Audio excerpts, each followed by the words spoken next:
যে যেখান থেকে আমার ভিডিওটি দেখছেন, আমার আপুরা ভাইয়ারা সবাইকে আসসালামু আলাইকুম। কেমন আছেন সবাই?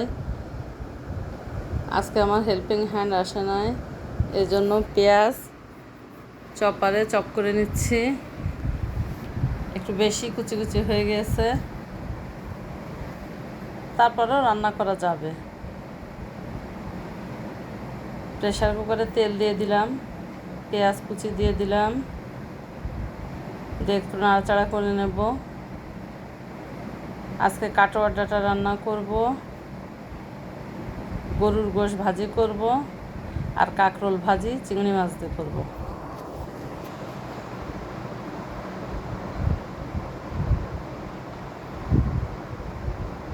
একটু পানি দিয়ে দিলাম, নিচে লেগে যাচ্ছিল। আদা রসুন বাটা দিয়ে দিলাম,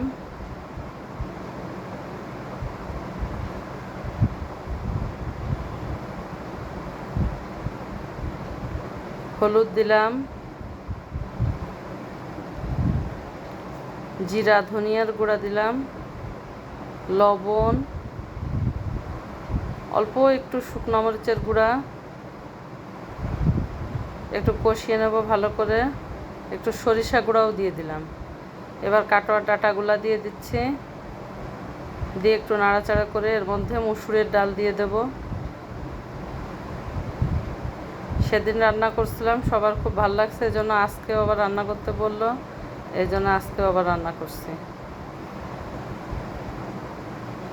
এই কাটোয়া ডাঁটাটা প্রায়ই আমার রান্না বান্না হয়।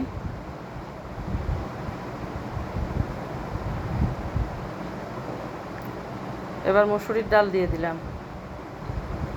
ডাল দিয়ে একটু নাড়াচাড়া করে পানি দিয়ে পরিমাণ মতো ঢেকে দেবো।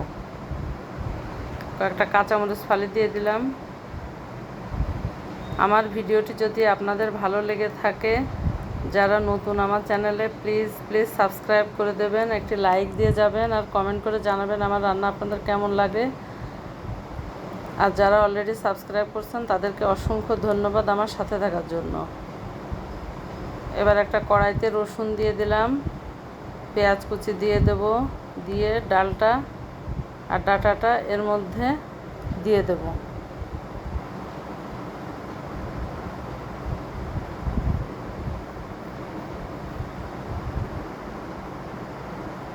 পেঁয়াজটা প্রায় লাল লাল হয়ে আসছে।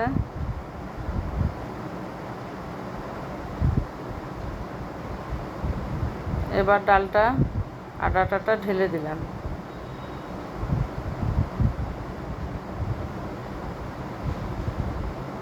একটু নাড়াচাড়া করে এখন পাত্রে ঢেলে নেব। হয়ে গেল আমার ডাল দিয়ে কাটোয়া ডাঁটা রান্না।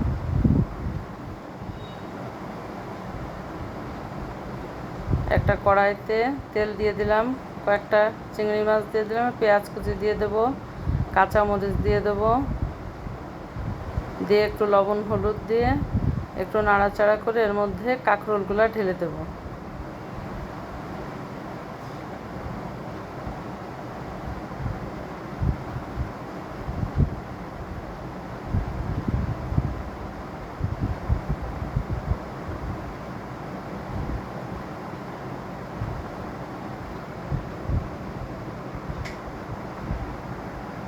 বেশি ভাজবো না, হালকা একটু ভাজা ভাজা হলে এর মধ্যে কাঁকরোলটা দিয়ে দেব।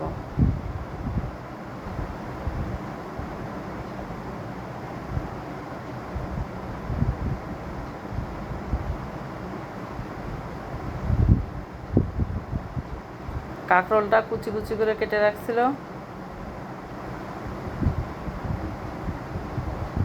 এর মধ্যে এবার পানি দিয়ে দেবো। পানি দিয়ে ঢেকে রাখবো, ঢেকে সেদ্ধ হয়ে গেলে একটু ভাজা ভাজা করে, ভাজা ভাজা টাইপের হয়ে গেলে, পানি শুকিয়ে গেলে নামিয়ে ফেলবো। হয়ে গেল কাঁকরোল ভাজি করা।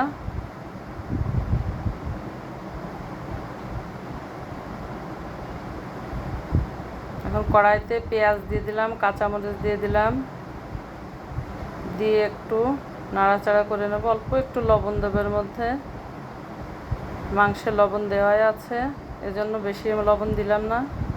এবার গরুর মাংসটা ঢেলে দেব।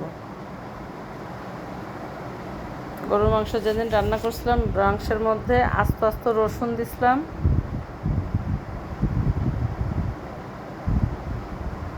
গোশ ভাজা প্রায় হয়ে আসছে।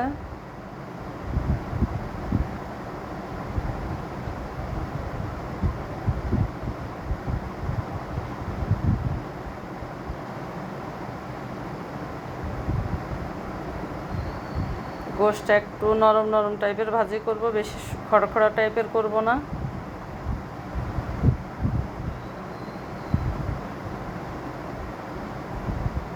হয়ে গেল আমার গোশ ভাজা।